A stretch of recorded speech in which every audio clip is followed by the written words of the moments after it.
Morning folks, welcome back to the workshop. Last time we talked about the JP weld, and what I wanted to do was just give you an idea. We talked about the idea that came from one of you guys, I think it was Andrew, that said it might be an idea to helicoil the hole out once I put the JP weld in. As I said, I think I said on one of the videos, in order to get this welded I'd have to strip the whole engine because they only would take the crankcase as it is, just the bare bones crankcase, and that's a mammoth job considering this has all been rebuilt. So we're going to try this JB weld. I filled in the hole, I've drilled it, tapped it. I think that may be in one of the videos, but if not I will check. I'm not going to take the advice or the idea. I think it's a good idea. What I am going to do is leave it as it is. If that thread strips, then I will take Andrew's suggestion up, and that is drill it out, then put the helicoil in, because I can use the thread as it is at the moment. If that gives me a problem, then I've got the helicoil as a safety net. That's the idea anyway. I'll show you what I've been working on. Just bear with me. I don't know if you guys can see this, but this here is all the JB weld. We've drilled it, tapped it, and it's looking pretty good. And it does hold. I'm amazed how tight the bolt can be done up, and it works fairly well. The limit says no more than 0.7 service limit, so we need to make sure that gap there is no bigger than that. Let me put you back.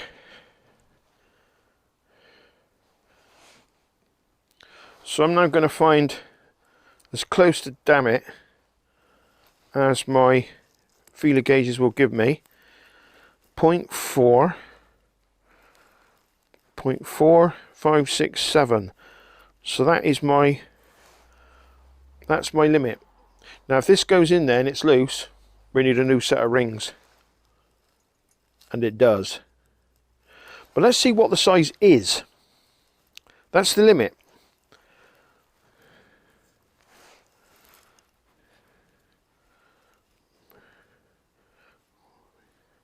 Point 3, 0.4, that's 0.7. See what else is available.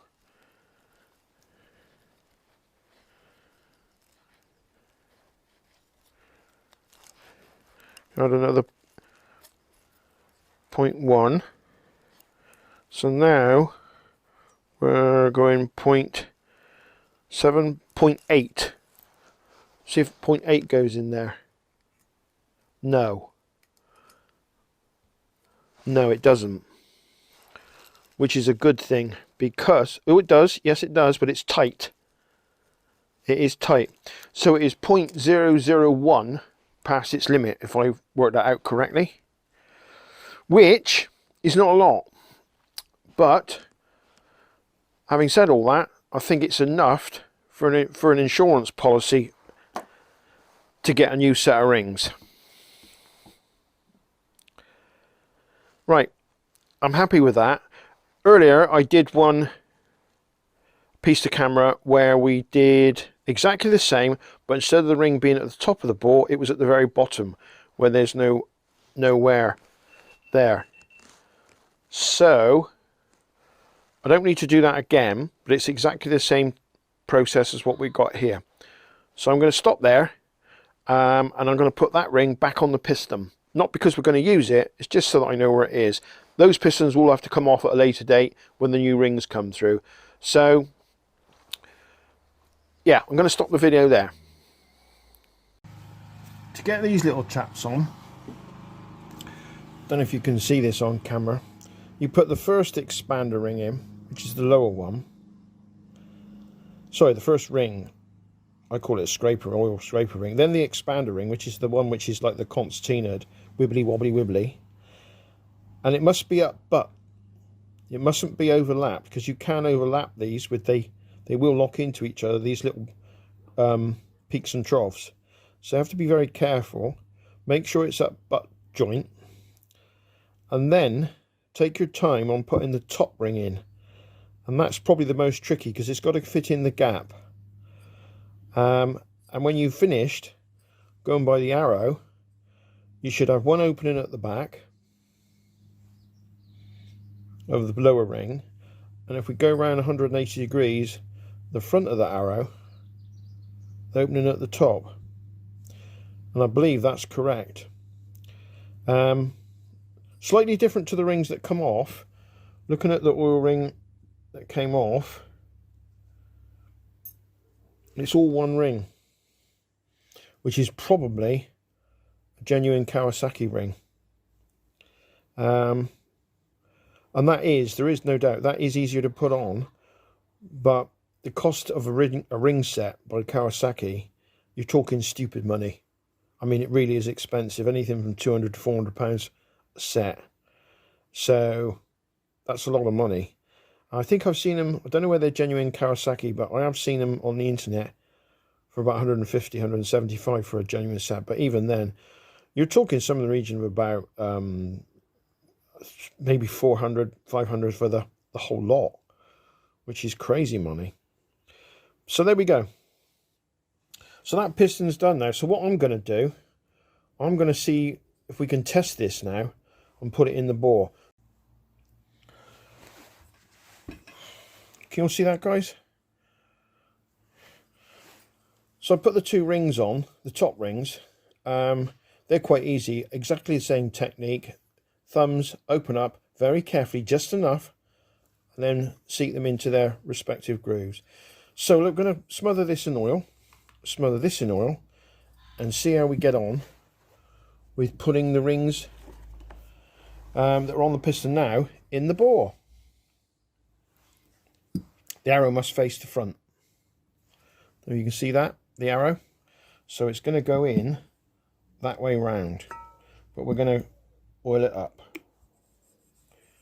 Now there's a generous chamfer on the cylinder, which does give you quite a bit of leeway. Having said that, these are new rings, so they are going to be tighter than normal.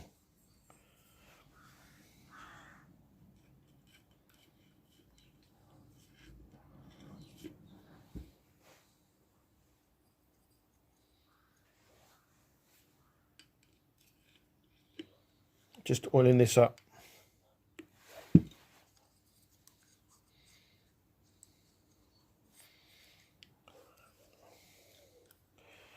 This is just a test.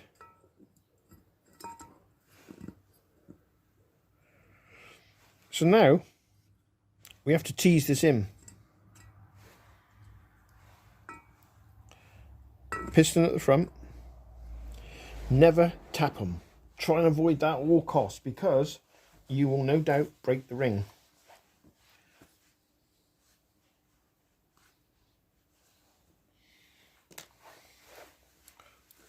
Let me just try and get you on the camera a bit better.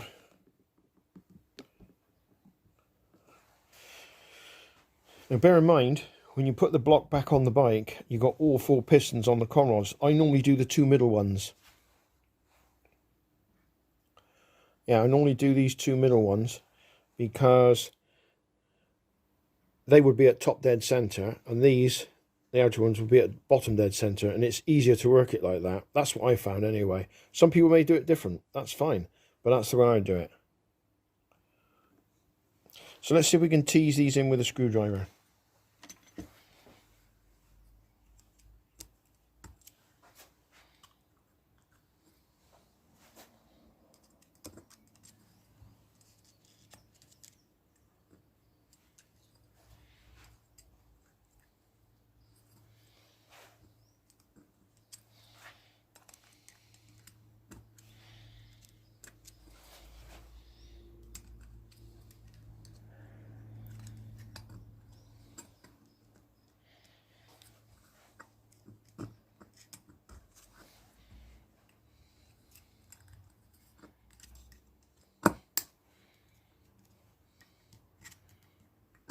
It's a generous chamfer there.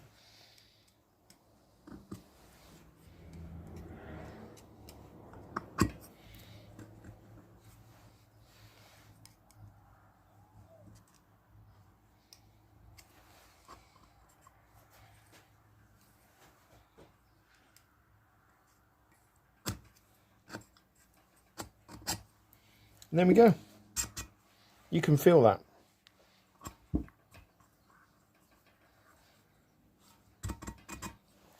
There's a lot of resistance there compared to the old rings.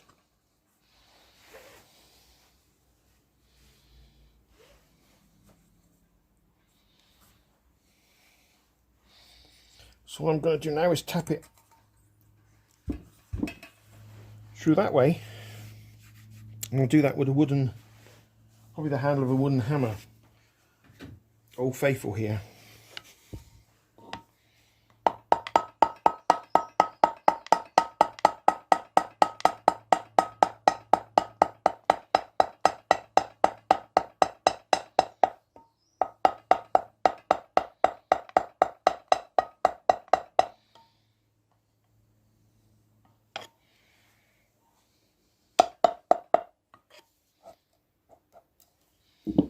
I'm going to bring the camera around a little bit so you can see.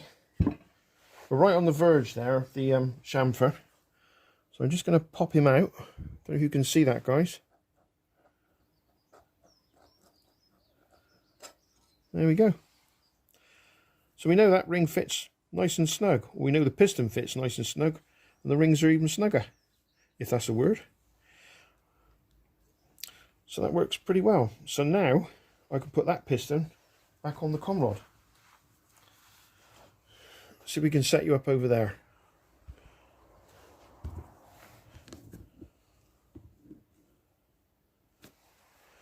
Not so easy. Probably going to need to do this with the yeah, probably going to need to do this with the bigger tripod, which is a pain because you've got to take all the mount system apart. I'm going to set you up on the tripod, just bear with me. Okay, you're now looking at the block. Move that bit. I always put a rag around here when you're putting a circlip in, because if the circlip springs out and goes down inside the engine, it's a major problem. It's a real pain. So I always put a rag around there. Right, here's the piston. Remember, arrow pointing forward. Going to oil up the gudgeon pin.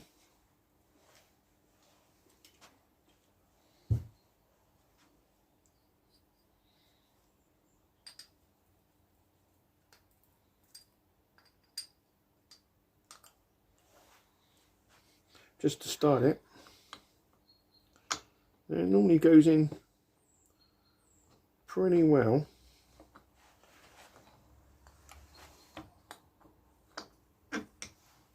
There we go. And then I should put a circlip in there. Now it's easy to forget them, so just don't get sidetracked, because you'll have a mess if you do. Okay.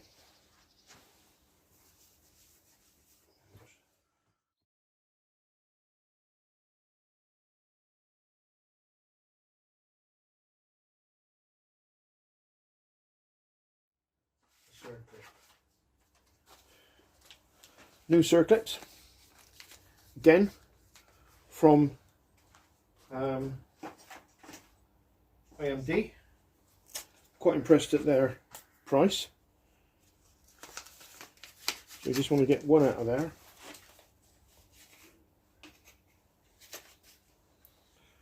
Be careful when you put these in because they spring. I'm going to see if I can move that leg around a little bit. I'm going to see if I can zoom you in as well. Probably best to move you on the other side, actually.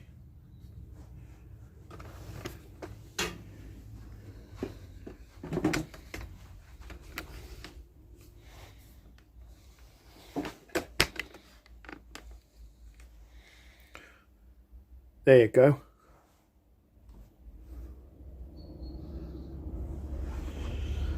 So I tend to use long nose pliers for this, and what I tend to do is I hold it at one end of the ring and I push it in like that and twist to close the ring up so it goes into the groove. Now sometimes it goes in very easily and sometimes it doesn't. You may have seen this in an earlier video when I did the 1100, the Z1100 shaft. Much the same process. Years ago, the original rings that you get from Kawasaki, if I remember rightly, they had a tang on them that the ring used to come around and come out a little bit, so you could grab that on an angle and it worked quite well. But this is what we got, this is what we have to work with. So here we go.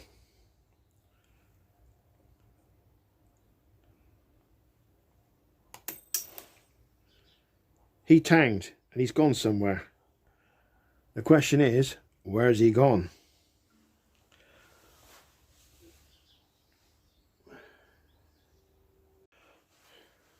After much looking about on the floor, we found him. So this time I should have my finger on that and do it a little bit more carefully.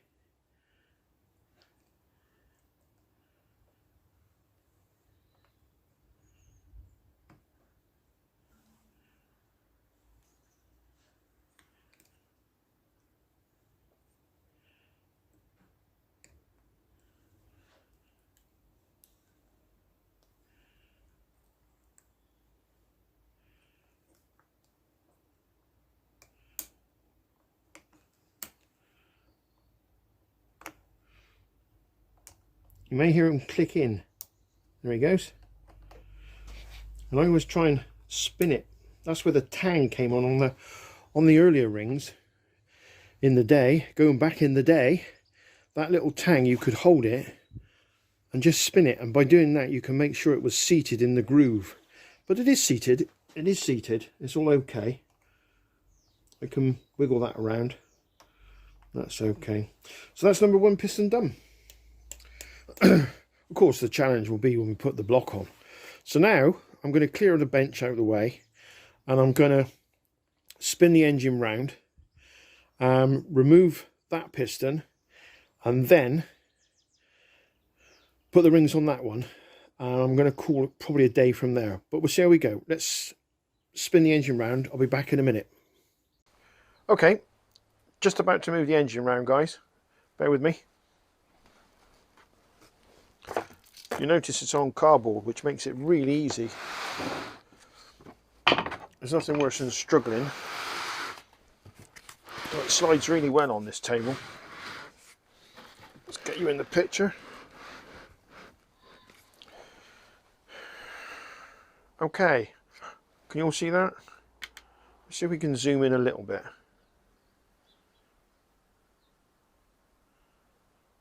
Probably about there. Oh, I've got something which I ought to show you. This is my new base gasket. It's got a few crinkles in it. I'm probably going to have to iron that. No, it's the old one that come off. It's a bit of a mess. It got caught up on the back when I was working on the engine the other day. So it's just as well it is the old one, because I'd be in some serious trouble. But there we go. Right, again, going back to my point I made earlier, we put a rag around it. I know we're only taking it apart, but we don't want any accidents with the circlip and the gudgeon pin coming out, also the new circlip going in. So I'm going to block all that off. The only thing I would do is, now that piston's done, is, I don't know if you can see that, but I had some blocks. I'll make some blocks which go underneath the piston, and this helps a lot because it stops it doing this. But now it doesn't matter, so we'll leave that one there, and we'll put these blocks on this one.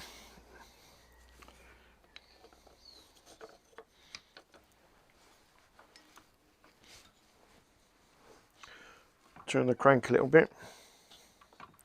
So that's quite tight now. Well, it will be. There we go. So I can now take the pin out on this side, not the pin, the circlip on this side, and I will knock the gudgeon pin out from that side. Sometimes you might need to put a bit of heat on this to get this to expand. Once you've got it expand, Once you've got it expand, what am I talking about? Once it's expanded, you can not, in many cases, you can just push these out.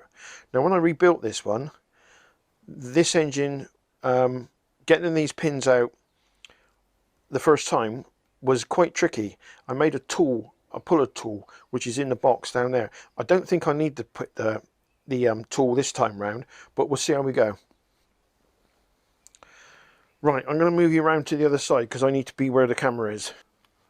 Can you all see that? I think you can all see that.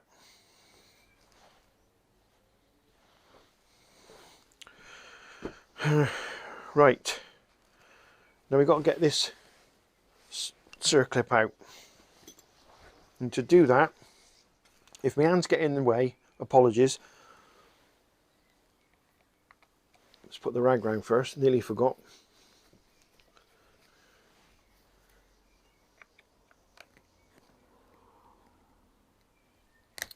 There he is. Now, there is an argument to say you should never use these once you've taken them out, because once you compress them and they get hot, it changes, I believe, it changes the structure of the metal and they lose their springiness. It's really not a good idea to use them again. Right, let's see if we can get that gudgeon pin out. Might need to use a little bit of tap in there, just gentle, nothing major. Now, I made a drift for this a long time ago, and it works quite well if they're not really hard, in the sense that they're hard to get out, seized in. Oh, he's going in, so easy.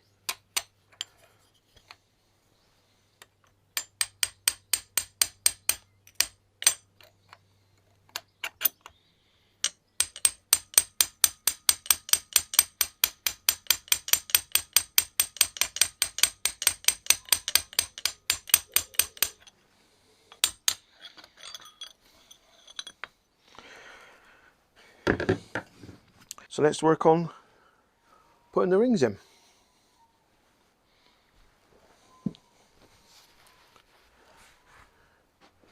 Let's see if I can keep you on that tripod while I do this.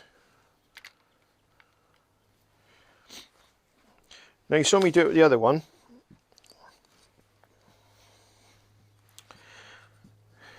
So let's push this right out, because obviously it's going to be rocking all over the place.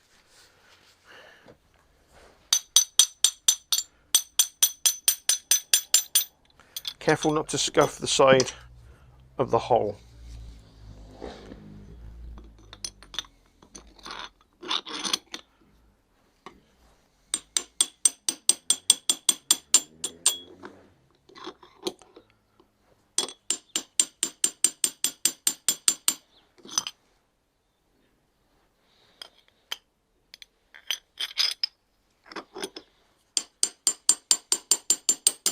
There he is.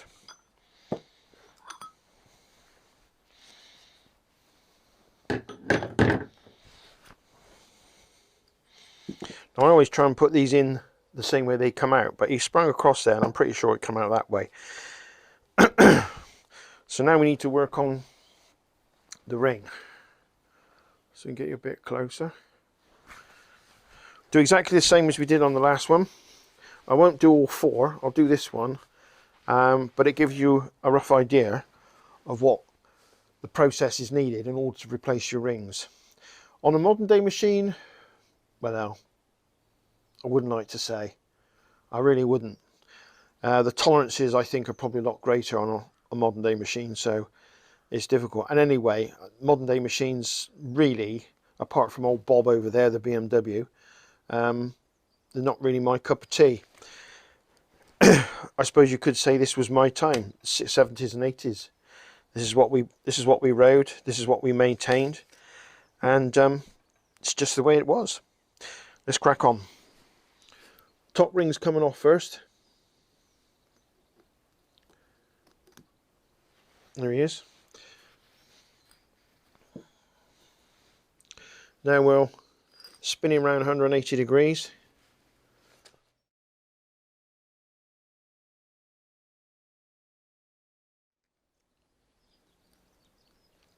middle ring coming off. I need to grow this thumbnail. And then the oil scraper ring coming off. Find the gap. And this is quite a strong ring. And my thing,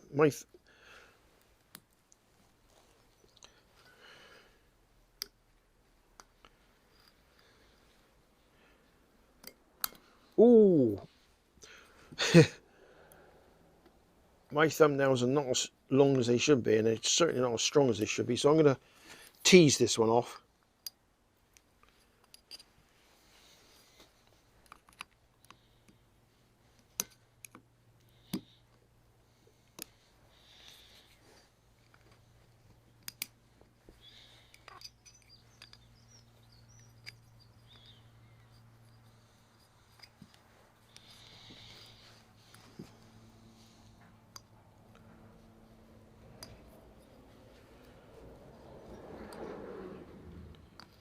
This one's got some strength and it's fighting me quite a lot.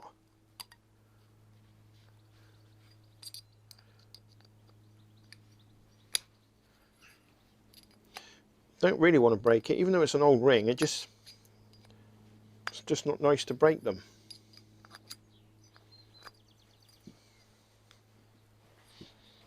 So we got one edge off without scratching the piston too much. The rest should follow. There we go. Because this is such a thick ring, it doesn't lend itself flexing very well. So obviously it's a bit more tricky to get off.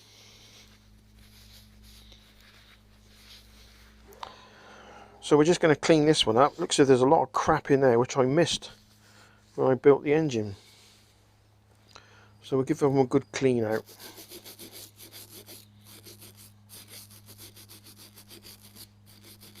It's not too bad.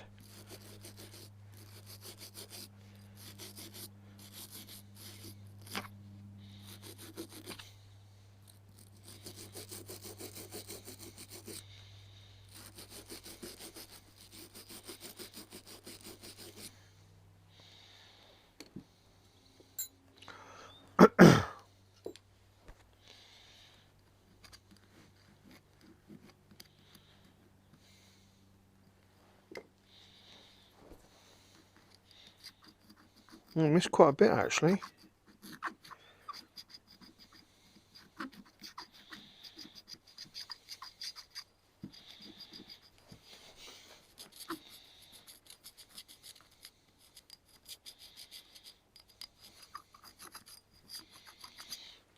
going to clean that off in a bit of petrol, I think. A little dish. Right. Here's my piston. Just off camera, I just give this a clean up because it did have a bit of crap in here where the ring seats are. You can see that, but they're nice and clean now. So let's start off by putting the lower rings on, and we'll take our time on this one.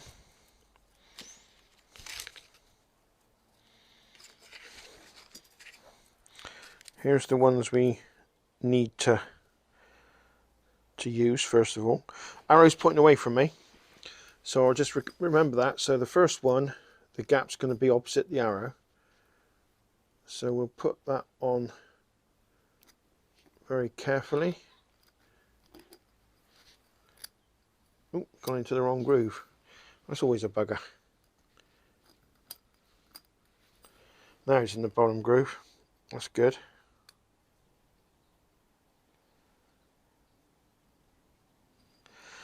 And then we'll put the scraper ring on, although the expander ring, get them muddled up, the expander ring.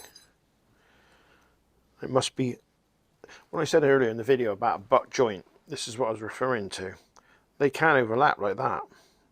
You want them to be like that. Can you guys see that? It must be butt. Like that.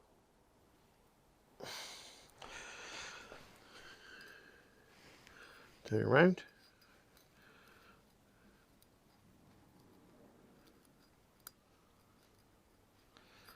put him on top of the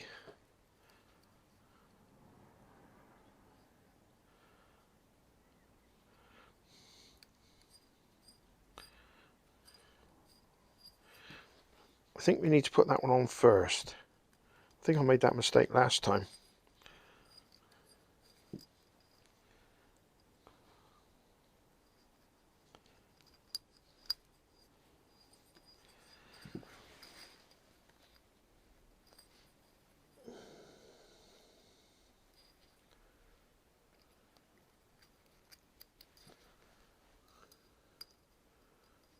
Put the expander ring on first. There we go. Now we need to seat this one in the base of that expander ring. Where's the butt joint? You can see the butt joint because it's slightly different shape.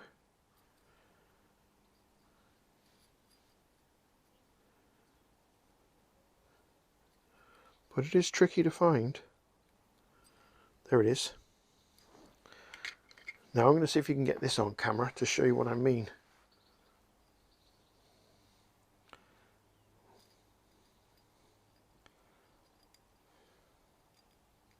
Can you see that? There's the butt joint. It must be up against like that, up against the end of it like that. Can you see that? So we'll put that back. I'll just check that again.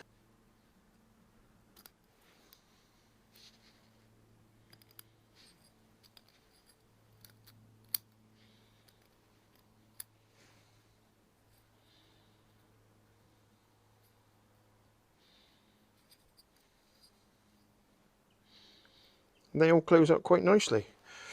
Let's check one of those in the bores.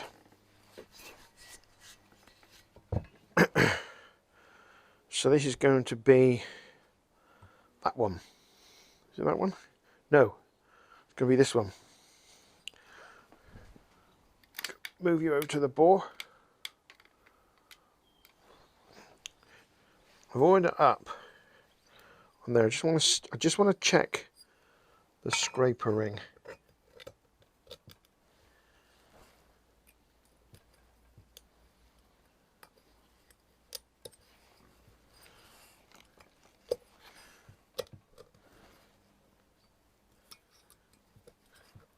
Oh.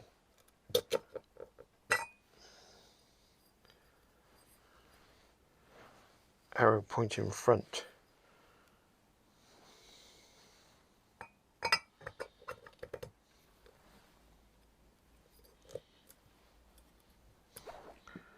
Screwdriver.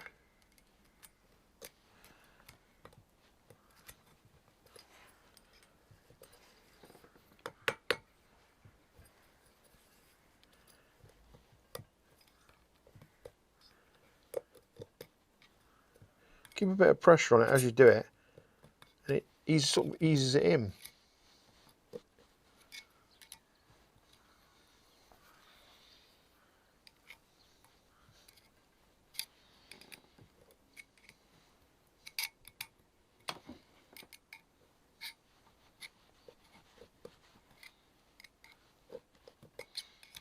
You there.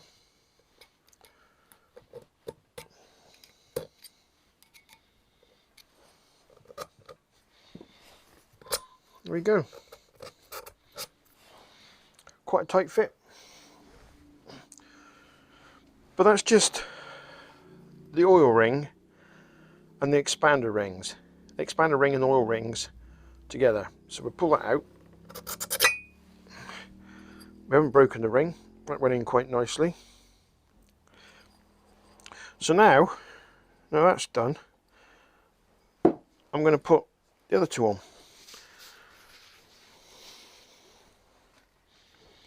Now, just like we said last time, R is at the top. This one is the middle ring, and it's got that little, don't know if you can see this, folks. Oh, if I can get that in focus. You can see that corner missing on the ring. And I believe that's there to catch the oil as it goes up and down, probably on the way down. You can see it all together. I think I'm going to zoom out a little, guys. There we go. You can see the piston, that opening at the top, nearly. This opening will be at the back by the time I finish turning it around, which it is there. And the same for the oil rings. I don't think the oil ring, scraper ring, expander rings are too important where that's concerned, but it is ideal to have them opposite each other if you can. There you go. Right, the last stage of this bit is to put that piston back onto the con rod.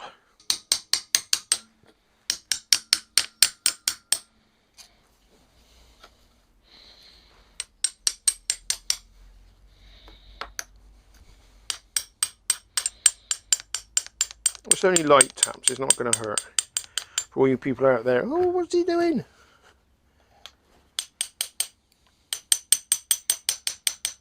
Now you can feel that hit home when it hits the other pin.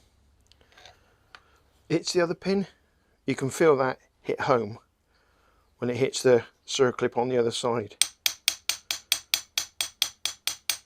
And there we go.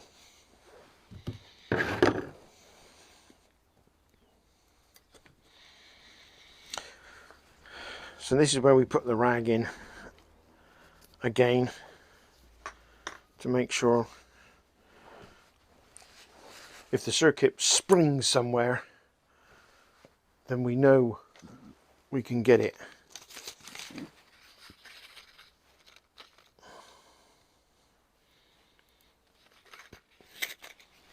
Right, one circlip. Let's hope this one doesn't ping off somewhere.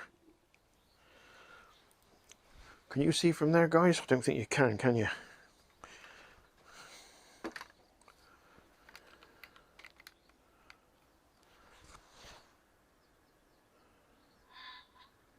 Yeah, that's interesting, isn't it? See if we can zoom in like that.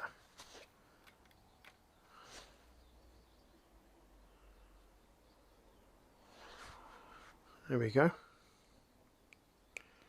So, let's see if this one goes in without pinging off across the garage.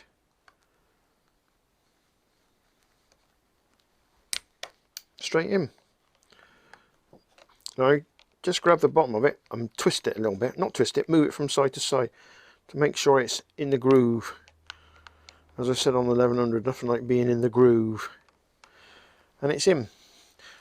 Let's see if I can get you a close-up of that.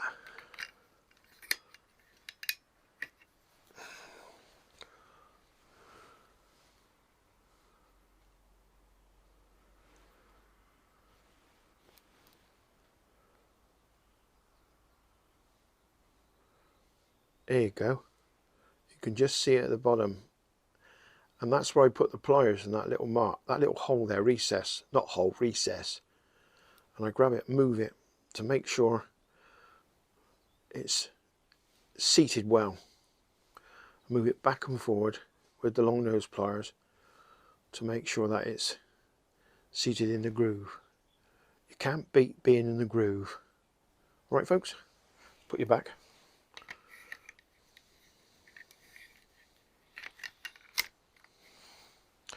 So that's the two outer ones done. So I don't think I need to go through the process another, as you some people may say 2 times, but we say twice. I'm old-fashioned, sorry folks. Yeah, I don't think I need to go through the other ones.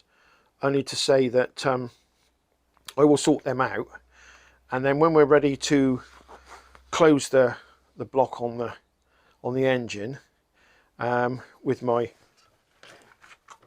new gasket that's in a bit of a state. As I said earlier, if you guys didn't see, I shall have to iron this.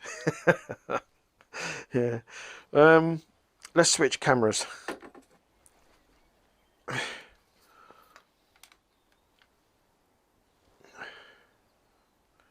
There you go. Just to recap,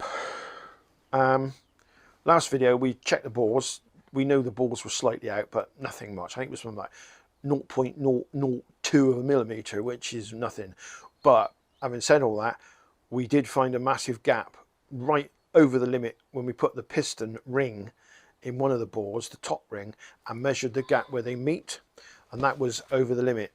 So the decision was made at that time to get a new set of rings. We've got the new set of rings. I've just shown you how I put those rings on the pistons. I also did a test where I put the piston with all the rings in number 1 cylinder, just to show how I tease it in. It is tricky to do it when it's on the block, but don't forget, when it's on the block, when the block's on the bike, sorry, I'll start again.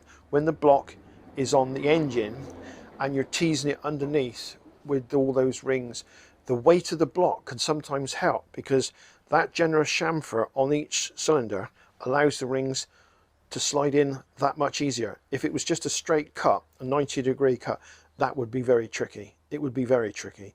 Having said all that, I've done the second piston I showed you was cylinder number 4. So if I missed anything in the first, hopefully you may see it in the second piston I've done, which is number 4 pot. That's it for the time being. I'll put the gudgeon pin in.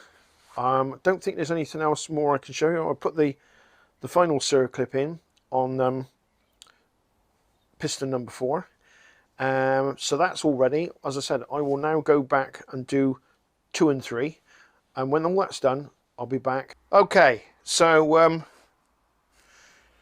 just move the camera around so you can see the block. Pistons went into the bores, as I said earlier, really well. I'm at a point now where I lock this down with a couple of sockets and the cylinder head nuts, just to keep it from rising up and down. And it is extremely smooth. Can't see any problems. I'm just going to see if I can move you a little bit closer so you can see.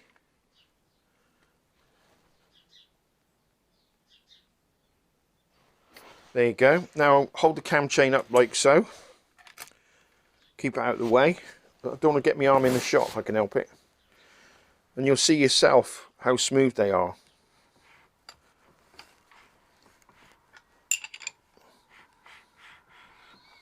You can hear those rings sliding over those freshly honed bores, and it does make a hell of a difference. They're going to hold the oil a lot better, just like it would do when it was new, or as close to it as damn it. And that's it. That's where we are. Apologies for not filming as much as probably I should have done when I put the block on. But you are really focusing on each ring. I'm just going to let that cam chain go over the back. You are focusing on each ring and watching what you're doing. I'll just recap on what I did. Let's put that over there. I'm going to put something in there.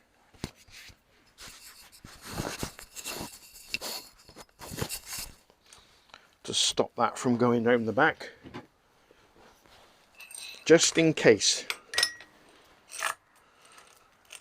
I can't sneak off anywhere. Just wipe my hands a sec. Yeah, gonna see if I can take you out of the pod a sec.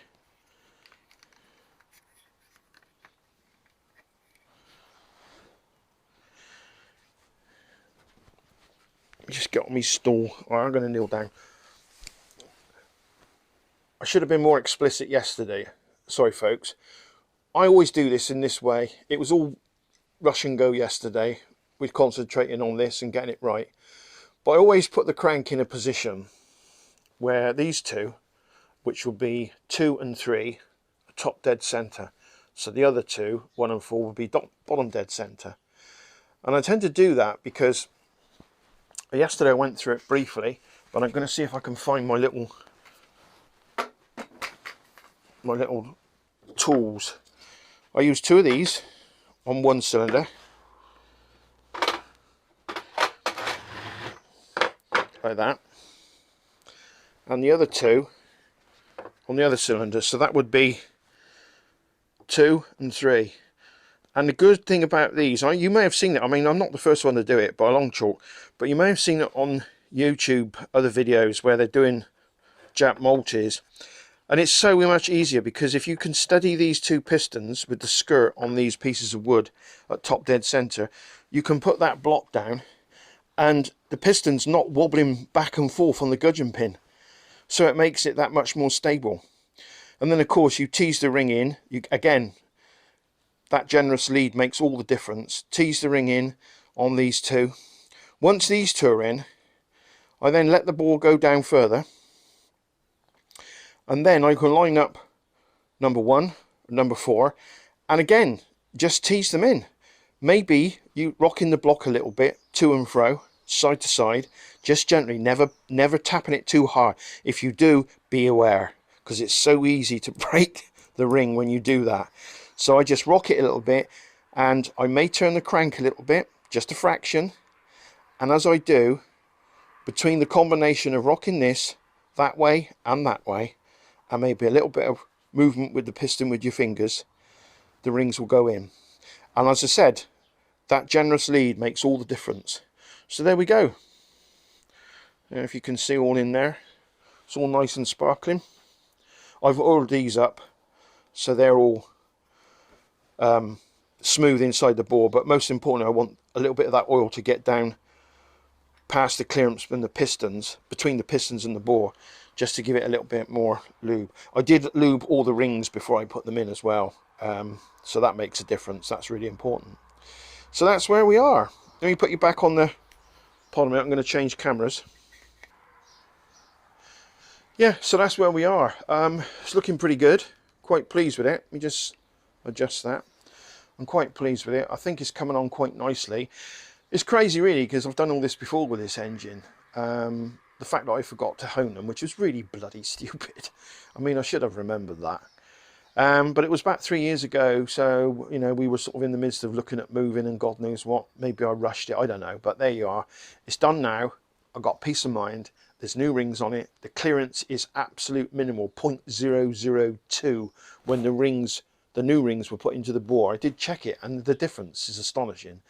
So I'm really pleased with that. So it's really now of starting the project with the bike. So in the next months, I will be working on the Z1, or Zebedee over there. I think you've seen him in previous videos. If you haven't, do go back and have a look. The first job, of course, is to start moving some of the other bikes out the way. We'll put them in the other workshop. When I get them sorted and I make space, then the project will begin. And I think that will probably be in the next month. So if you like these videos, I don't often say this because I leave it entirely up to you. You know the score. If you like the videos, please click, please subscribe. Tell your friends. If I can get the channel to grow, great. There's lots of things I got in the pipeline. But in the meantime, yeah, if you do like them, click the old thumbs up. Do subscribe if you haven't already. Appreciate all the views, appreciate all your time you put in watching them, and I hope it's helpful. And any comments you want to make, just drop them down below and I'll do my best to answer them. For me, Gary at Gary's Practical Workshop, signing out today. Bye.